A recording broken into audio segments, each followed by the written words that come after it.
It seems a bit strange maybe for a Cold War museum to have a presentation about the cosmos. It's actually inspired, this is a kind of sneak peek into our exhibition November next year, Competing Cosmologies, Interpreting the Sky. But I think when you think about it, it makes sense. First of all, of course, because the space race was such an important part of the ideological struggle between the East and the West during the Cold War. But also because at the Wende Museum in our programs and exhibitions, we always try to make the point that history is oftentimes much more complicated than some people seem to think. So, for instance, the Cold War was not just an ideological struggle between East and West, but there were in fact a lot of parallel developments, a lot of exchanges in culture, in science, in other fields. And I think the story of the space race is actually a very interesting example of that. Something that started as a fierce competition, but then culminated in something quite different. I also think that taking a flight into outer space helps us think outside the box. Sometimes we need it, especially, I would say, in times of political division and political crisis, what we are experiencing right now. And everything that reminds us that we are living on one planet and are dependent on each other, I think is worthwhile right now. This is, in short, what we are going to do today. Me and my colleague, Emma Diffley, our associate curator, who will join me in a little bit, so that you have a sense of what is awaiting you. Will be a meandering talk, but I can assure you there is some logic behind it. This is our first section. And I think one of the things, speaking about connections, that always has connected us is looking up at the sky and trying to make sense of it. And Emma is going to tell you a little bit more how that was done in several ancient civilizations with an emphasis on the Aztec Empire. Thank you, Joes. Hello, everybody. My name is Emma Diffley, and I am the associate curator here at the Wende Museum. I'm going to share with you guys today a little bit about what I know about art and space. So to get started, we're going to look at astronomy and ancient civilizations. And to begin with, I want to start with Axis Mundi, which is a term, a mythic term that is used to describe a central, like a cosmic central pillar or axis. It's completely imaginary. But it's this idea that a lot of ancient civilizations had, that the cosmos, the celestial sphere, the earth, and the underworld, which was considered the realm of death, were all interconnected and talking to each other. And this belief system of how the universe worked with all of these three spheres completely acting in unison really informed how ancient civilizations would orient their everyday lives.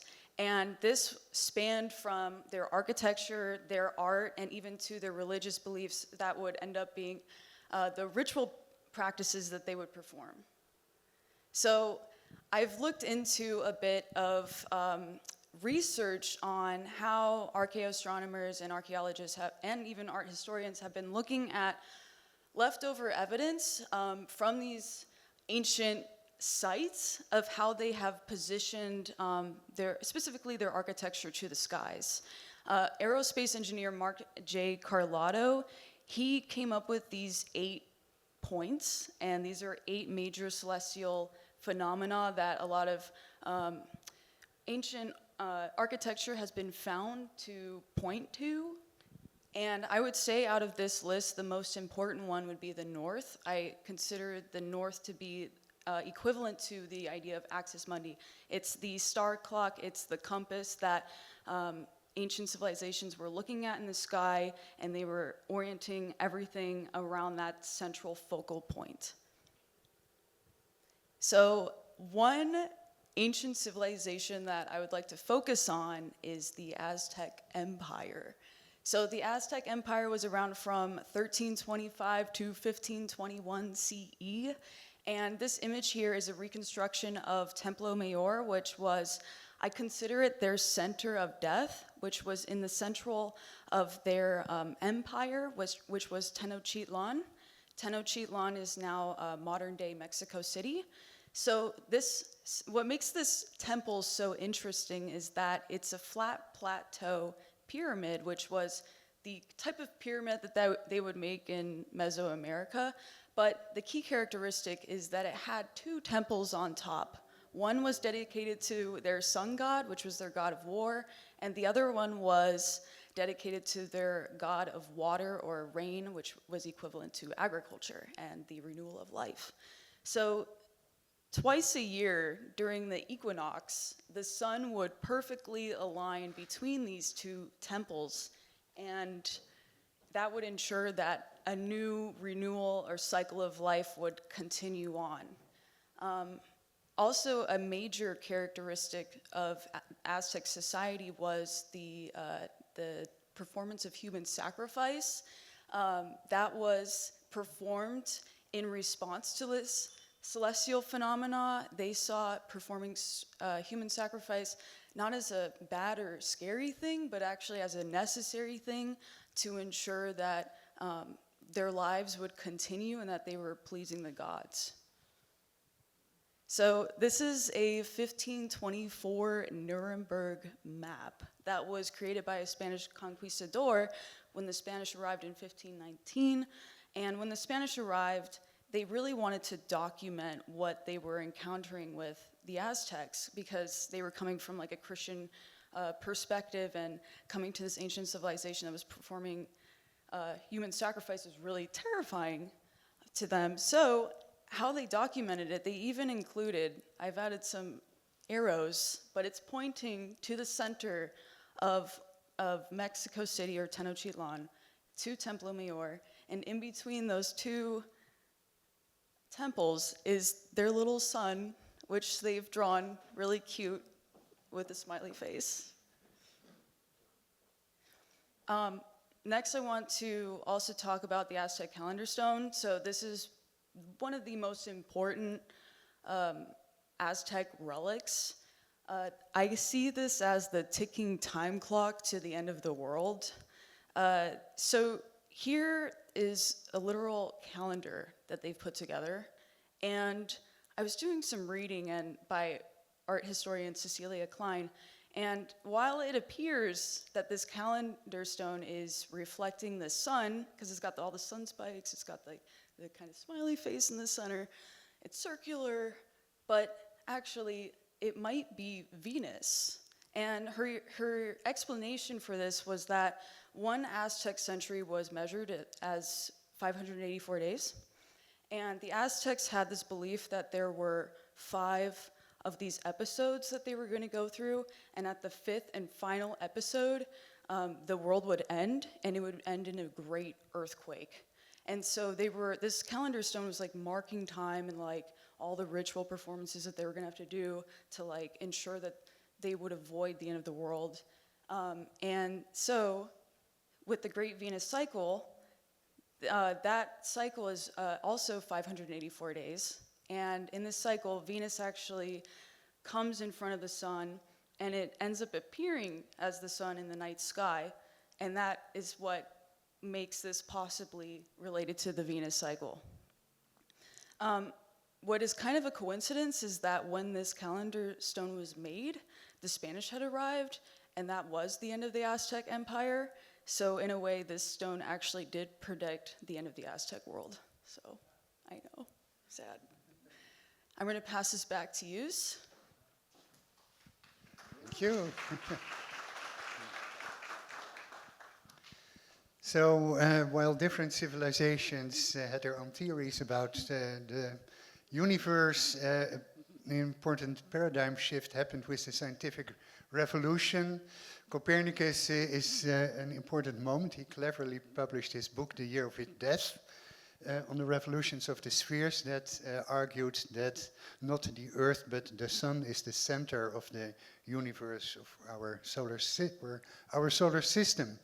That was actually not a quite new theory. There is, for instance, a Greek astronomer and mathematician in the 3rd century BC, Aristarchus of Samos, who argued the same based on his observation that when you look at lunar eclipses, you can see that the sun must be way bigger than the Earth. And as we know now, it's actually about 1 million times bigger than the Earth. And he therefore concluded that it was much more logical when the smaller Earth would circle the sun instead of the other way around. But he had no means of proving that, so it remained a kind of side niche theory. Of course, Copernicus was able to use sources not only from antiquity, but also from the Islamic world, with a lot of very precise observations and measurements, which led him to this theory about the sun being the center. Since then, of course, a lot has happened in astronomy. I make a big jump to the 1920s, when 2 revolutions took place, both connected with the name Edwin Hubble. First of all, in 1924, Hubble could prove that what was known as the Andromeda Nebula was not some misty cloud somewhere in the Milky Way, but was actually way farther away from all the stars of the Milky Way and must be another galaxy. So that dramatically expanded our sense of the universe. And then 5 years later, in 1929, he also could prove that the universe is not static, but constantly expanding, to the chagrin, among other things, of Albert Einstein. And since those 100 years, astronomy has been in constant development. Right now, and I'm just mentioning a few aspects, the scale of the universe is unimaginable. We have around 100 to 400 billion stars in the Milky Way. That sounds like a very wide variety, but the reason is that we actually can't see all of our Milky Way because we are in the middle of it. But we can see the rest of the, or part of the rest of the universe as far as light allows us to see it. And the estimate currently is that we can see about 2 trillion galaxies. Well, you can read the other points here. One of the interesting theories that is quite popular right now is string theory, that tries to argue that we are living in a 10 or 11 dimensional world and that there must be endless parallel universes. There is a theory based on the fact that about 70% of the spiral galaxies move in the same direction, that we might be in the inside of a black hole. Some people have actually compared the structure of the universe with a gigantic brain. And I really like the quote that is on the bottom here. Maybe the universe is just one of those things that happen from time to time. So this brings us to the next chapter. We are not only looking at the sky, but also trying to conquer it.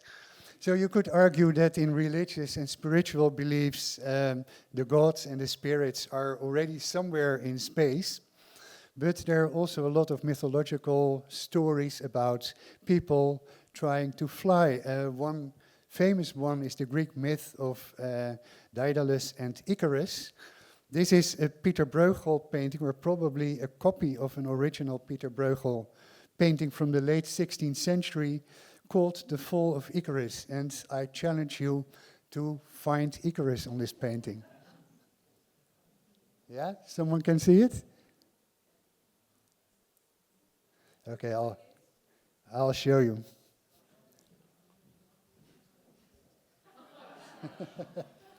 It's actually funny because Bruegel in this painting not only took as his source of inspiration Ovid's Metamorphoses, which describes the story of Daedalus and Icarus, but also a Flemish saying from the 16th century that I think is still in use, which goes, "And the farmer, he continued plowing," which is a saying of a guy who is so focused or so one-dimensional that whatever happens around them, they don't notice because they're only focused on what is right in front of them. But you find flying stories also in other cultures. In Persia, there was the story of King or Shah Kavus, who wanted to travel to China, didn't want to do it to foot, and then found a very interesting way of flying to China by adding 4 poles to his throne, and on the lower parts he attached 4 eagles, chained 4 eagles to the poles, and then on top he attached 4 pieces of meat just out of reach for the eagles, so that they would come up and try to move the whole thing to get to the meat, and that actually, according to legend, successfully traveled him to China. But there were also people who historically tried to make it happen. One who no one knows whether he actually existed. There are several sources about him that claim that he was a Ming China official who died in 1390, but it is not confirmed. Anyway, the story goes that he tried to take off by putting 47 pieces of firework behind his chair and having 2 large kites in his hands. And whether that succeeded or not, I leave to your imagination. The fact is that one who actually got a crater named after him on the moon, on the backside of the moon. And of course, another artist and universal genius who thought a lot about flying was Leonardo da Vinci. He drew sketches of different flying devices. This is his air screw, which by some is interpreted as the precursor of the helicopter. The problem for Leonardo da Vinci is that he didn't have the means to actually make it work, but the fact that he dreamt of it, that he dreamed it up, possibly or undoubtedly inspired later generations who eventually made it happen. And I want to make a transition here because in the late 18th century, the air balloon was invented, which inspired a lot of science fiction writers about even more daring ways of space travel. Most famous of them was probably Jules Verne, who wrote a science fiction novel about travel to the moon. And one of the people who was really inspired by Jules Verne was a very, I would almost say, weird and intriguing person called Nikolai Fedorov. And Emma is going to tell us more about him.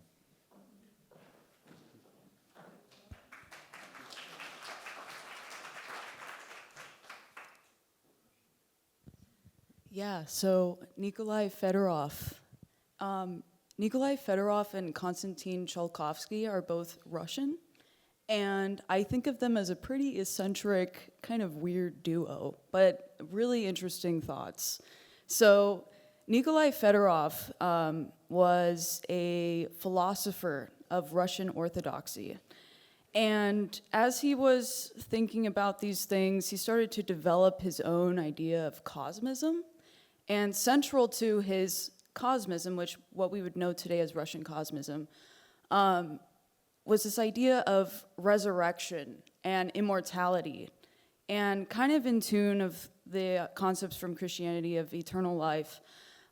He imagined that based through the increasing development of technology, that it would actually be possible to resurrect everybody who's ever existed on the planet Earth. But then he started to come across this problem if we're going to resurrect everybody from the beginning of time, people are not going to, one, fit on Earth, and two, that people how would somebody from the Middle Ages know how to survive in the 21st century and vice versa? So the answer was space. He started to think about how can we resurrect the entire human race and put them in space. So then Konstantin Tsiolkovsky enters the picture at the time, he's a young 16 to 19-year-old boy, and he starts to visit the library where Fedorov is working at, and they become friends.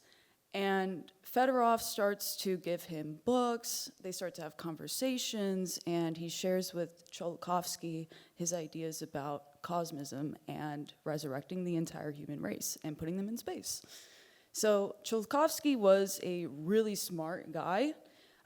He was going to the library to study. He was interested in math and science, and he was very interested in space. And when Fedorov started to share his ideas about all of this, he really latched onto it. And he started to actually come up with the mathematical equations that would lead to the first rockets that would go into space. In 1903, he published the Exploration of Outer Space by Means of Rocket Devices text, which was actually like the mathematical equations that would actualize rockets to go into space. And he was one of the leading figures of the Soviet Union space program, or influential to the Soviet space program. So this is one really interesting drawing by Tsiolkovsky. It's of a greenhouse that he was imagining that would sustain human life in space. So this is another kind of weird guy. His name is Fedir Tetyanich, and he is Ukrainian. So what's interesting about Tetyanich was he was born right after World War II, so he comes a little bit later than Fedorov and Tsiolkovsky, and he's in Ukraine, and he was an artist. So for the official Soviet artists of Ukraine, he was producing artwork that would go on the public facades of shopping malls and factories, and this is one of his early works from, I think, 1970s, and he was exclusively making mosaics. And this started because he was doing a commission for a glass factory, and when he was at this glass factory, he was like walking around, he was on the floor, looking at the floor, and it was just covered in glass, and he was just became really concerned that if there is just so much trash, like we're all gonna die, and like we're all gonna perish in this landfill. So he was really dedicated to using discarded waste to create his art, and from this point forward, all of his art is made out of trash. So we're in the 1970s, he's an official artist for Soviet Ukraine, but as he's making his official art, he starts to also come up with his own cosmist ideas, which he called Fripulia. And Fripulia is a word that he came up himself, and some people think it might be associated with the English word freedom. And as he started to develop his Fripulia, he started to think kind of in the same tune of Fedorov, of like him being equivalent to space and space being equivalent to him. So I think this painting that he produces really represents what he was thinking about. This is his painting called The Infinity Universe, or My Infinite Body, and it really does show this infinite universe that he not only considered space, but that space was himself. He considered himself like the God at the center of the universe. So by the 1980s, he really retreated from his official art practice for Soviet Ukraine and just got completely invested into Fripulia. And he started to make these costumes out of trash, and he would go to these official meetings, official Soviet, Ukraine meetings, and they would see him, and he would be walking in with this crazy costume, walking on stilts, and he was known for yelling Fripulia, which was also being like, freedom, freedom, or Fripulia. So people started to be like, hi, are you an alien? And when are you going back to space? And he would be like, well, I am space, because he's Fripulia. So what's even more interesting, I think, is that as he kept developing his Fripulia concept, he also started to invent this idea of the biotechnosphere, which really does, I think, relate to Tsiolkovsky's earlier design of that greenhouse. So the biotechnosphere is also a word that Tadjanic created himself. It's blending the two words biosphere and technosphere together. And the biosphere is the natural world, and the technosphere is everything that's in the technological realm of the world. And here he's blending man and machine. And these biotechnospheres he was conceptualizing would not only survive on Earth, but they could survive underwater and eventually into space. And he considered this like a utopian project, like a city of the future. And these modules, so each person who was interested could buy their own biotechnosphere and live in it, and you could be part of these different modules that connect to each other, and you could funnel your body like through the biotechnosphere to another biotechnosphere, and eventually these would all be in space. So this was all just a very conceptual project, and these are remnants of some of his biotechnospheres, and even a picture of him experimenting with how he could combine his body with a machine, and his ideas of like even parts of the module could come off with wheels and that you could, you know, roll away. So I'm going to continue with use on the space race. Thank you.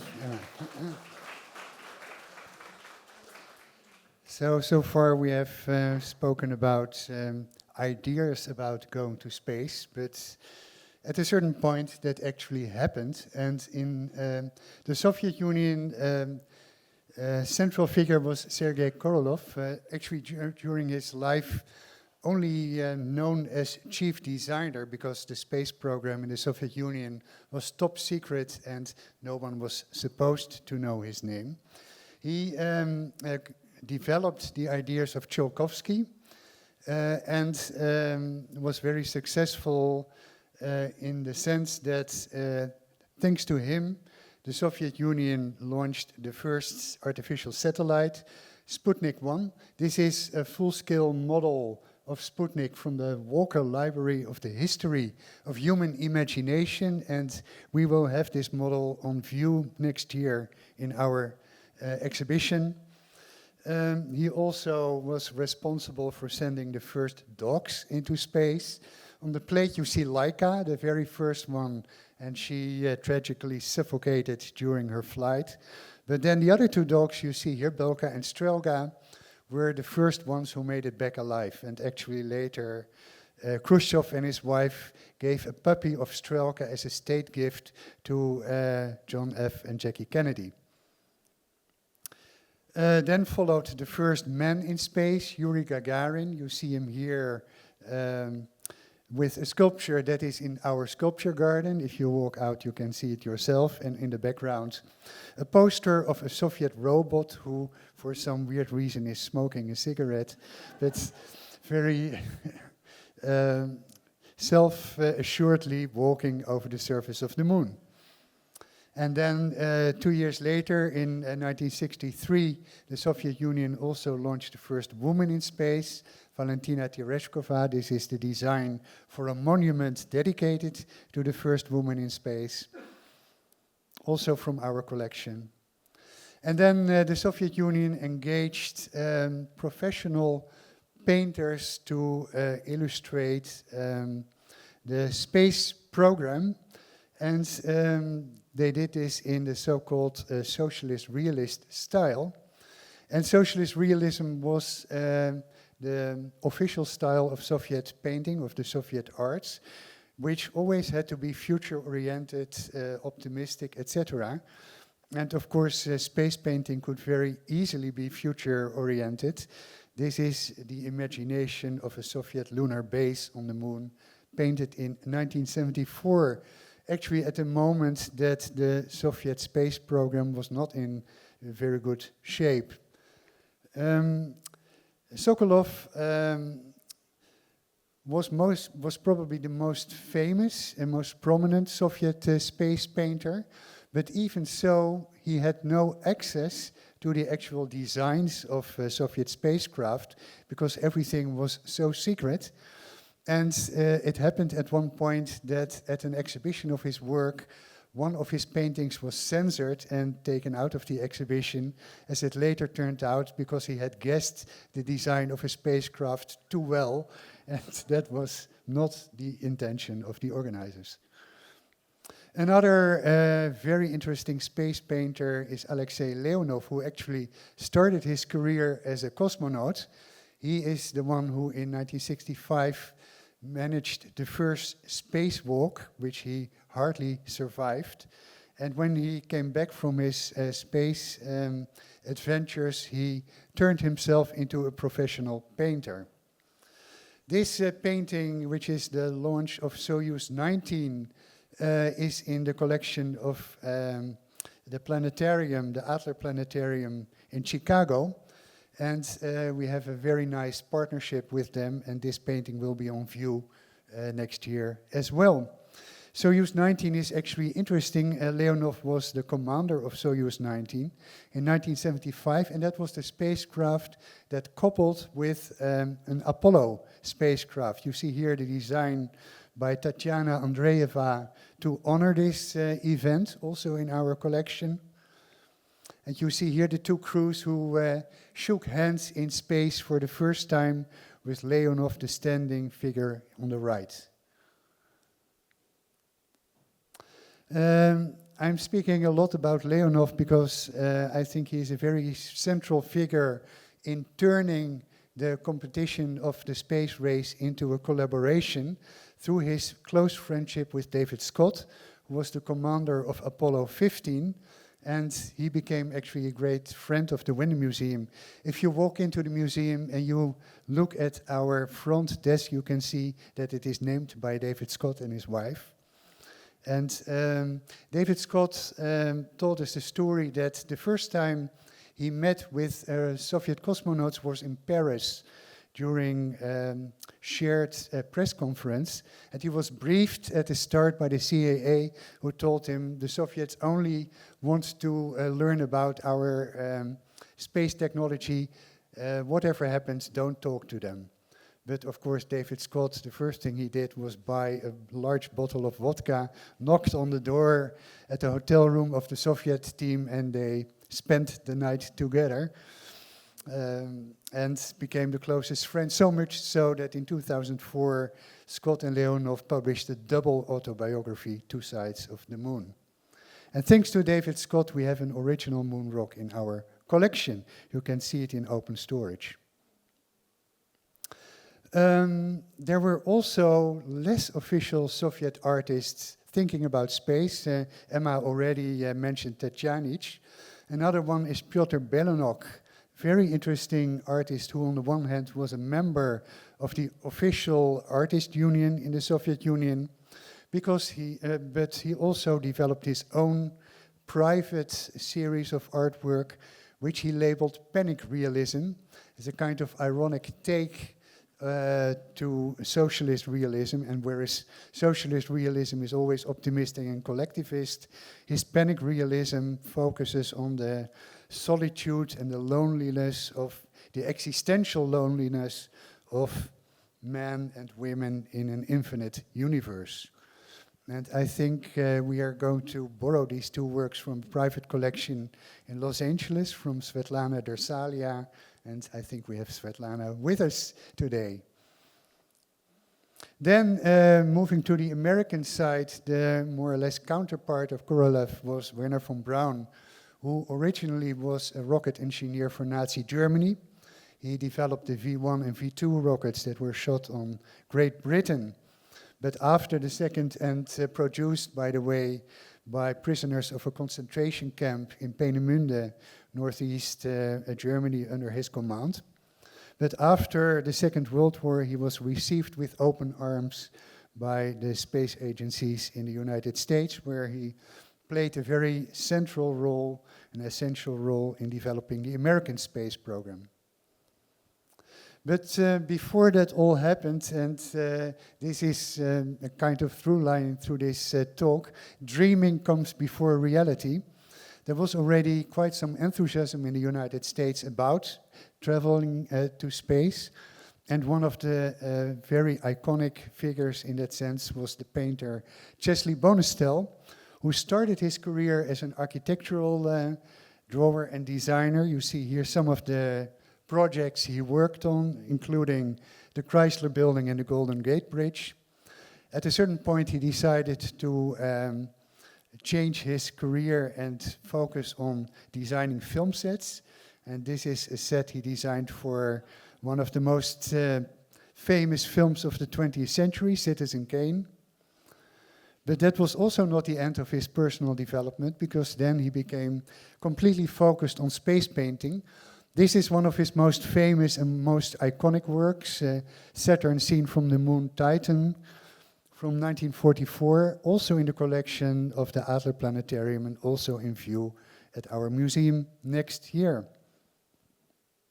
Many American space painters followed his example. Tom Davis was actually motivated by Bonestell to focus on space painting, and he did a lot of work inspired by the physicist Gerard O'Neill, who dreamed about colonizing space and having space colonies in different shapes being planned, and Don Davis was more or less his illustrator who painted these works to envision how that could look like. Davis was also an illustrator and illustrated a lot of books by Carl Sagan. Another famous space painter is Ron Miller, who was also an illustrator and a science fiction writer. He did a lot of illustrations for the novels of Jules Verne. But he was also a painter in the tradition of Bonestell, and one of the interesting aspects is that in 1987 he was part of a delegation of American space artists and illustrators who went to Moscow to meet with their Soviet counterparts, which is another chapter in the story of competition turning into collaboration. And then we have painters who not so much reflect on space travel as on the physical qualities of space itself. One really very interesting artist, Leah Halloran, did a lot of work in close collaboration with astronomers and physicists.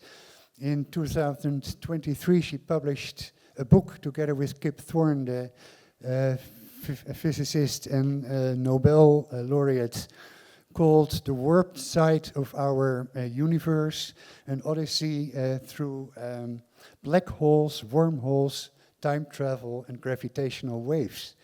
And my hope is that Leah is here with us today. Is she here? Okay, fantastic. Leah, I would be so honored if you could come here and say a few words about your own work. Yeah. Thank you so much. All right, thank you so much for having me. I'm just going to say a few words about this piece and the body of work that it's in. I was working on a exhibition for Caltech based on the Messier catalog of deep sky objects, which, if you're here, I'm going to guess you're an astronomy fan, and if you have ever looked through a telescope, you've seen one of these Messier objects because they're bright and they're close. And through the research for that project, I learned about this group of women that were working at Harvard at the turn of the century, and they were employed by a big donation that Harvard had received. Edward Pickering was the director then, and he got a donation from a female donor. Her husband had passed away, and he had a passion for astronomy. But I love this because it was her donation that he then took, and he realized he could double his staff at the observatory by hiring women who he paid less than half the wages of men. So it's a tragic story, but a really rich story. And it seems stranger than fiction because there were between 20 to 40 women starting in 1884 to basically like 1925 of women that were studying glass plates at Harvard. And what they were doing is they were setting up a catalog of the night sky. And in 2016, I received a National Endowment of the Arts grant, RIP, that I partnered with the curator at Harvard, and they had basically these incredible historic glass plates of astronomy. And Harvard has the largest collection. There's over 500,000 of them, and they're all organized on 3 stories of the observatory there. And every time one of these women would classify or study any one of these plates, they would put their initials. And so the curator helped me identify different kind of research and different objects that the women were studying, which, by the way, they were not allowed at the telescopes to use the telescopes. They were only doing this research by day. And they set up what we now know of contemporary astrophysics. One of them, Henrietta Swan Leavitt, she figured out the distance of stars. She literally handed Hubble, when you guys all know the history of Hubble and how amazing his work at Mount Wilson was, it was because of Henrietta Swan Leavitt who handed him a measuring tape to figure out variable stars in Andromeda. The classification of stars was done by Annie Jump Cannon. My son's middle name is after her, Cannon. And so each one of these pieces is named after one of those women in one aspect of their research. So I'm super excited to have my work in here. Thank you so much. Thank you so much, Leah. That's fantastic. Thank you, Leah. We're really excited to have your work next year. Okay, so next I'm going to talk a little bit about futurisms. So a lot of the art that we just saw from the space race was used by Soviet and US space programs as propaganda to colonize outer space, very much in line with the rhetoric of manifest destiny, which was used a lot when we were expanding the American frontier. So this prompted artists from non-Western perspectives to begin to question the inclusivity of space programs. So these artists started to develop futurisms, and as they were developing it, the main goal was to critique the conditions of Western society, and using space terms like alien and space race, they started to critique alienation and racism and even illegal aliens, which is part of US immigration policy. So that would develop Afrofuturism in the late 20th century. Sun Ra was the first artist, musician, and even professor at UC Berkeley that began to experiment with the concept of Afrofuturism before it was actually coined that term. So in his film Space is the Place, he dresses up as an alien, and him and all of his bandmates are also dressed as aliens. And they come to visit planet Earth to invite Black people back out to outer space to their own exoplanet that would be free from discrimination and racism, and ultimately provide liberation for Black people. And Mark Derry would officially coin this Afrofuturism in his essay, Black to the Future, in 1994. So Nutama Francis Bodomo is a contemporary filmmaker, Ghanaian filmmaker based in New York, and she made a more recent Afrofuturist film called Afronauts. And this film is, I think it's very interesting. It's actually covering a true event of an unofficial space program that started in Zambia in 1964.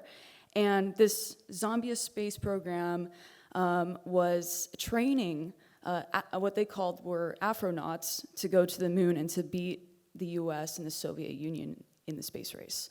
And part of their training was of a 17-year-old girl with 2 cats. And Nutama Francis Bodomo's film actually is like an artistic interpretation of that true event. So with that, I'm going to pass this to Joes. Thank you.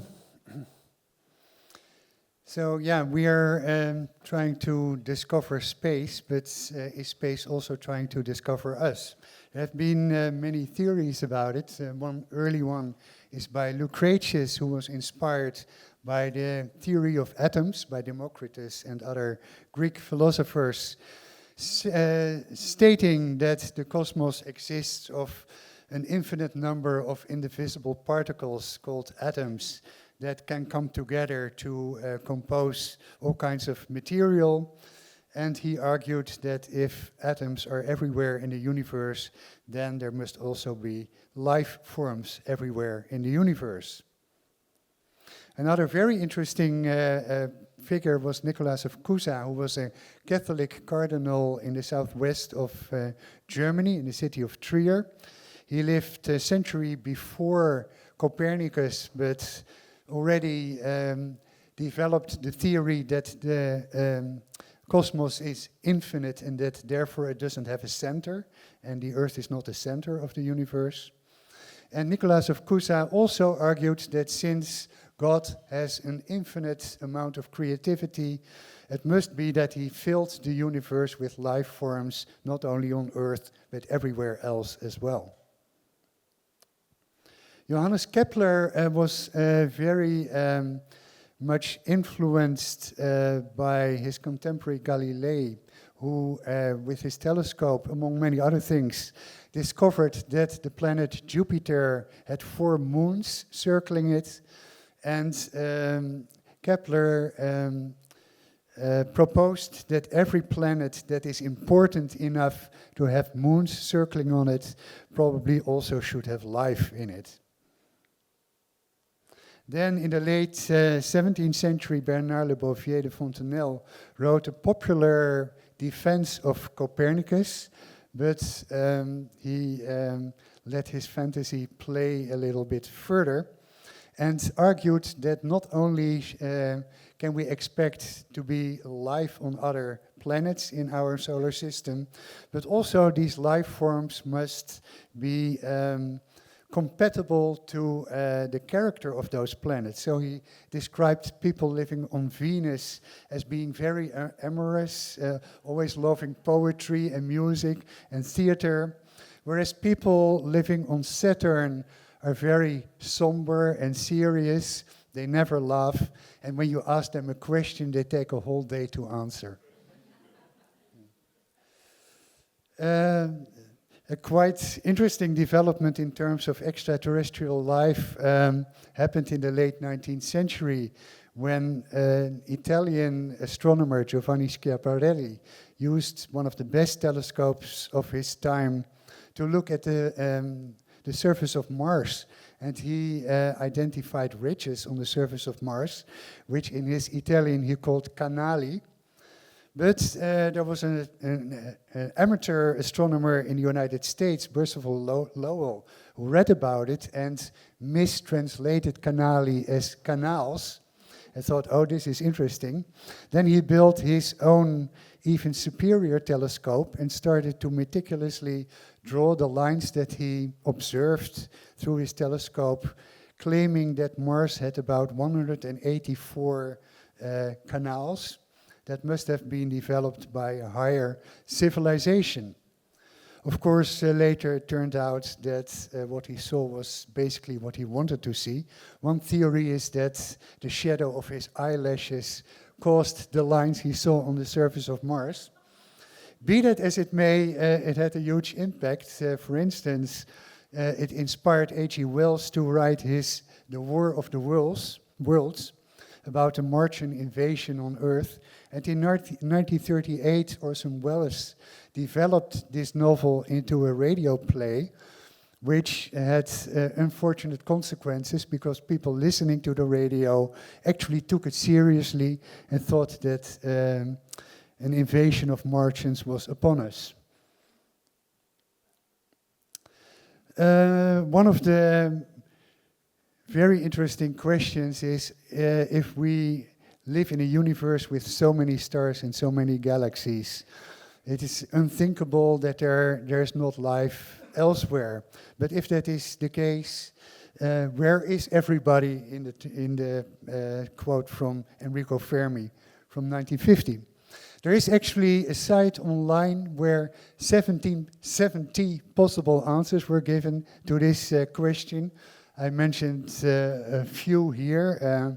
First of all, just the enormous dimensions of the universe and the enormous amount of space between the stars that make it really, really difficult to reach each other. And also the fact, of course, that while life on Earth is a little bit less than 4 billion years old, humans sending out signals into space is not 4 billion years old, but a little less than that. Intelligence life might be exceptional. That's another thought that comes up if you think that if the meteorite had not destroyed the dinosaurs, we wouldn't be here today. And the other perspective is that maybe other alien civilizations who would be able to reach us consider us a kind of uninteresting worms or microbes, not worth the cost to actually contact us. But then, of course, there is a final possibility as well, and that brings us into the final section of this talk. Aliens might be among us. Emma, what do you think?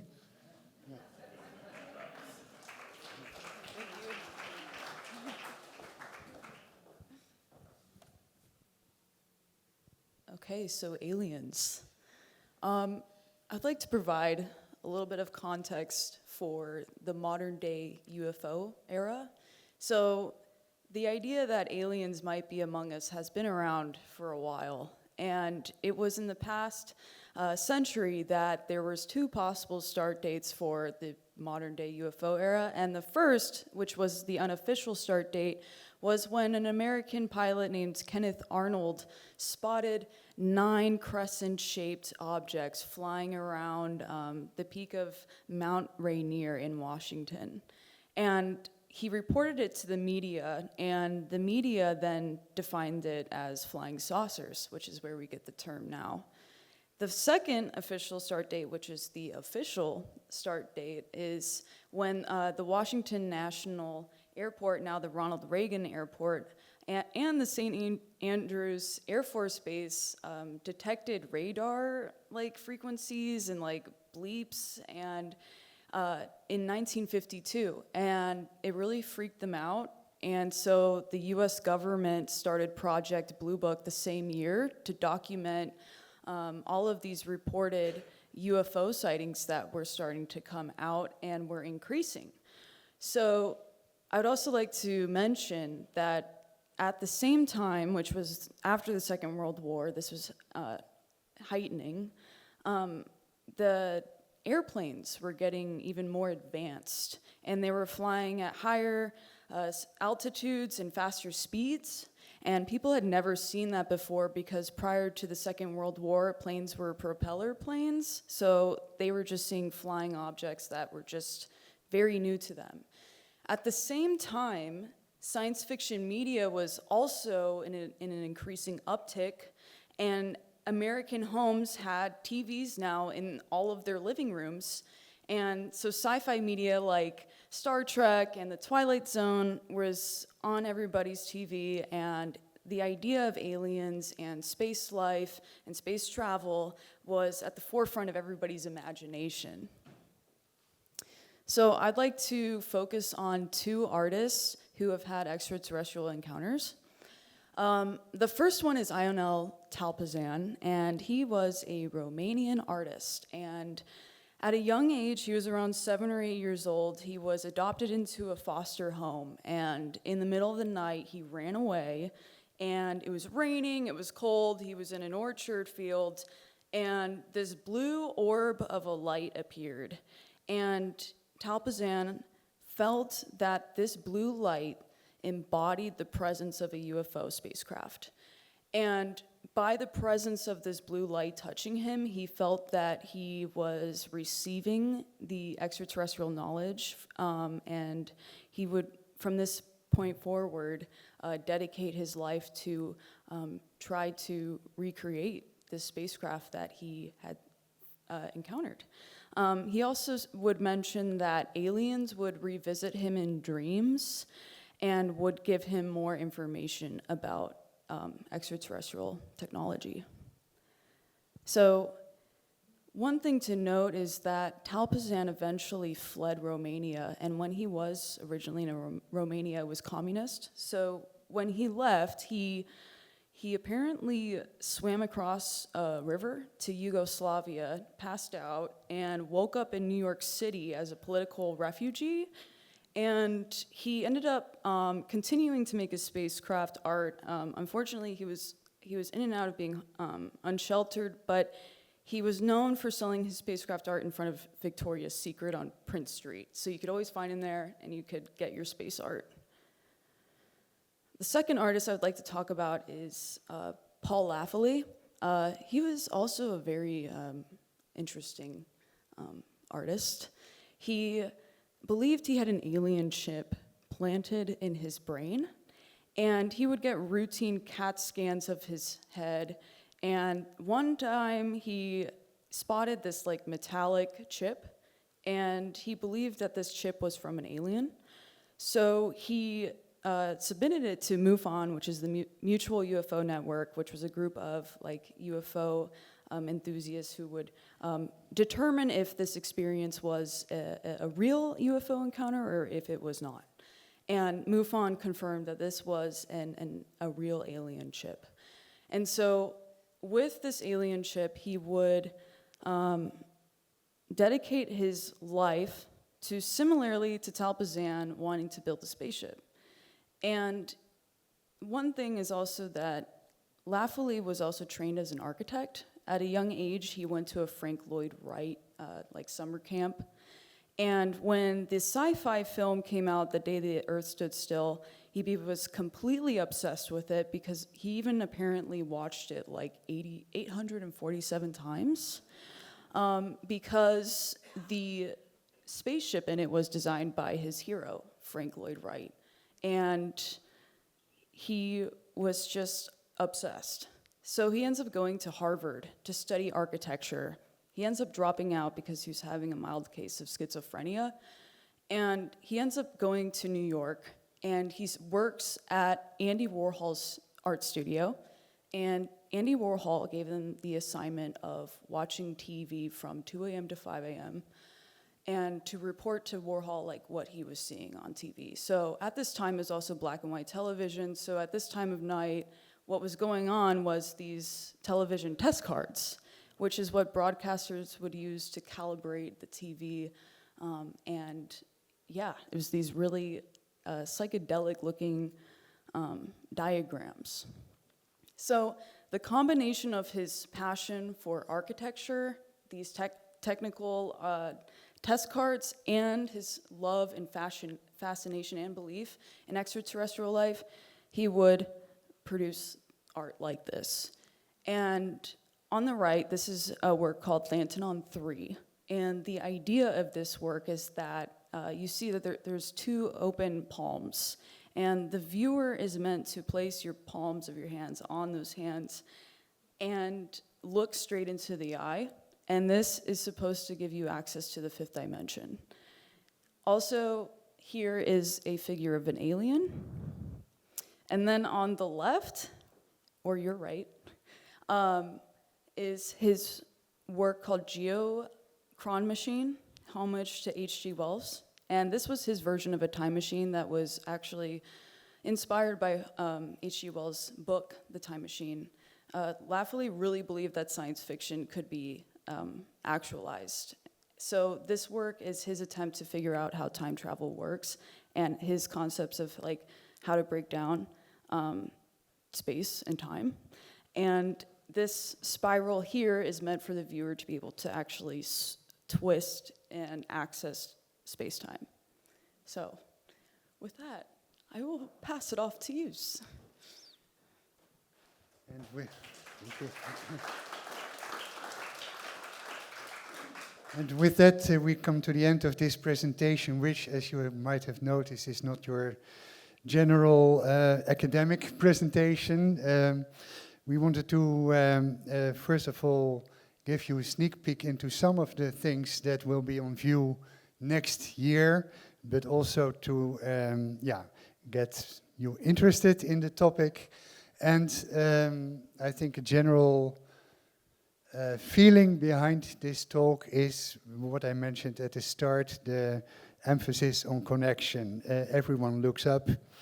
Also, and this is well known, astronauts and cosmonauts who have been into space and looked at the Earth from a distance have very much felt the unity of planet Earth and the need to protect it. We have the space race from competition to collaboration. We have the futurisms from alienation to connection. And I think in times of this, it's also good to realize that we're all atoms thinking about atoms, and that's all there is. Yeah. Yeah.